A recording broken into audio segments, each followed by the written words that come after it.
एक समय की बात है। एक छोटे से गांव में मोती नाम का एक गरीब किसान रहता था। मोती बहुत ही मेहनती, ईमानदार और सरल स्वभाव का इंसान था। उसके पास ज़्यादा जमीन नहीं थी, बस थोड़ी सी खेती थी जिससे वह अपने परिवार का गुजारा करता था। उसी गांव में एक बहुत अमीर सेठ भी रहता था, सेठ विष्णु। सेठ विष्णु के पास धन दौलत की कोई कमी नहीं थी। उसके पास बड़े बड़े खेत, गोदाम, दुकानें और नौकर चाकर थे। लेकिन सेठ विष्णु थोड़ा घमंडी और स्वार्थी स्वभाव का था। मोती रोज सुबह सूरज निकलने से पहले उठता, अपने बैलों के साथ खेत में जाता और दिन भर मेहनत करता। उसकी पत्नी भी उसका पूरा साथ देती। वे दोनों मिलकर थोड़ी सी फसल उगाते और उसी से अपना पेट भरते। एक दिन मोती की पत्नी ने कहा, सुनो जी, इस बार अगर फसल अच्छी हो जाए तो हम अपने बच्चों को अच्छे स्कूल में पढ़ा सकते हैं। मोती मुस्कुराया और बोला, हाँ, भगवान ने चाहा तो सब अच्छा होगा। मेहनत करने में हम कोई कमी नहीं छोड़ेंगे। दूसरी ओर सेठ विष्णु अपनी हवेली में बैठा हुआ था।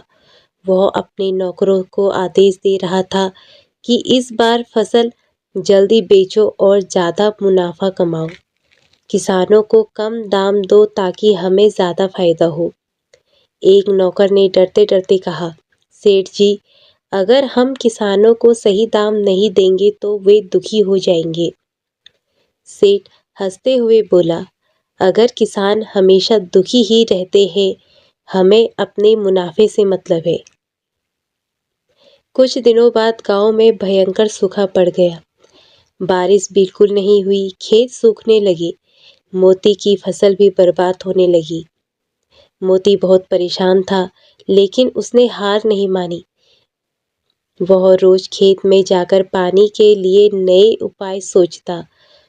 उसने पास के तालाब से पानी लाने के लिए छोटी नहर बनाई और अपनी फसल को बचाने की कोशिश की। उसकी मेहनत रंग लाई, उसकी फसल थोड़ी बच गई। उधर सेठ विष्णु के खेतों में भी सूखा पड़ा, लेकिन सेठ ने कभी खुद मेहनत नहीं की थी। वह केवल नौकरों पर निर्भर था। नौकरों ने भी धीरे धीरे काम छोड़ दिया क्योंकि उन्हें सही वेतन नहीं मिल पा रहा था। नतीजा यह हुआ कि सेठ की ज़्यादातर फसल बर्बाद हो गई। अब सेठ को चिंता होने लगी, उसका घमंड धीरे धीरे टूटने लगा। एक दिन सेठ विष्णु गांव में घूम रहा था। उसने देखा कि मोती के खेत में कुछ फसल बची हुई है। सेठ ने आश्चर्य से पूछा, अरे मोती, जब पूरे गांव की फसल बर्बाद हो गई तो तुम्हारी कैसे बच गई? मोती ने विनम्रता से कहा, सेठ जी, मैंने मेहनत के नए तरीके अपनाए और हार नहीं मानी। सेठ थोड़ा शर्मिंदा हुआ। उसने पहली बार महसूस किया कि केवल पैसा ही सब कुछ नहीं होता। सेठ विष्णु ने मोती से कहा, क्या तुम मुझे भी सिखा सकते हो कि कठिन समय में कैसे मेहनत की जाती है? मोती ने मुस्कुराकर कहा, क्यों नहीं सेठ जी, मेहनत और ईमानदारी हर किसी के लिए होती है। उस दिन से सेठ ने खुद खेत में जाना शुरू कर दिया। उसने अपने नौकरों के साथ अच्छा व्यवहार करना शुरू किया। धीरे धीरे उसकी सोच बदलने लगी। अगले साल बारिश अच्छी हुई। इस बार सेठ ने भी मेहनत की और अपने खेतों का ध्यान रखा। मोती और सेठ दोनों की फसल बहुत अच्छी हुई। सेठ ने इस बार किसानों को सही दाम दिए और गांव वालों की मदद भी की। गांव में खुशी का माहौल था।